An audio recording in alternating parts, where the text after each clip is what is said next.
Okay, so mahayong hapon man sa inyong mga student. No? So by the way, ako gali si punong barangay Analindungon sa barangay Ermita.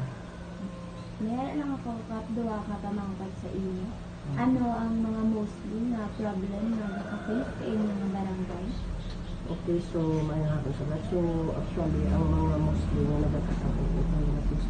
nag-encounter naman mga problema sa amang barangay.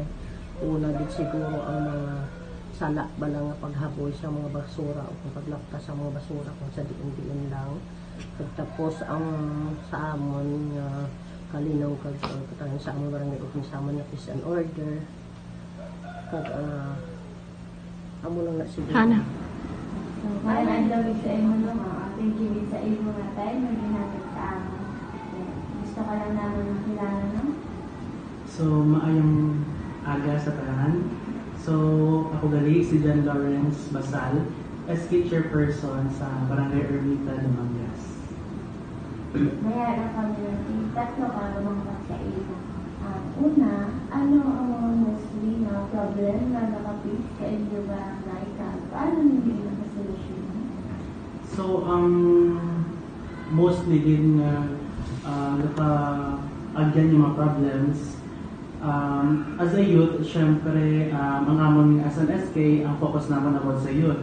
Pero kung pamakuton mo as a whole, as a barangay official, ang mostly din nga naka-face naman yung mga problems is ang basura. Sometimes, sa Malakaman, nakita natin mga basura, aral lang sa pilit sa kalsada, nagkastagnan, sa mga kanal, kag bisan diin lang ginahaboy ang basura. So, ang ang isa ng mga biggest ng mga problems na gina-face as a barangay official sa aming barangay. Ano na nga ako nito mangkot? Ano ang mga improvement ang gusto ninyo makita sa inyong barangay? Okay, amo na. Ang mga question.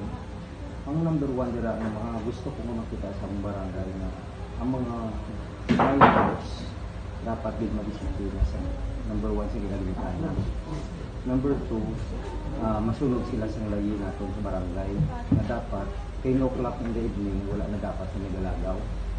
Kag ang number one dira nga siyempre minor sila, kag dapat yun nga maintindihan nila. Kag may counseling yun dapat ang luwas atat sa PNP pag sa barangay para maintindihan kag ipatawagin ang ginikanan. Minors kag ginikanan para ara sila maduwa. Part na sila sa ilang obligasyon bilang isa ka ginikanan sa ilang mga kabataan. Kag bilang sa barangay, kay kung masunod na ang barangay mataway, wala sang dapat sa way gamo, wala sang kakatawag na ginawatay, number one.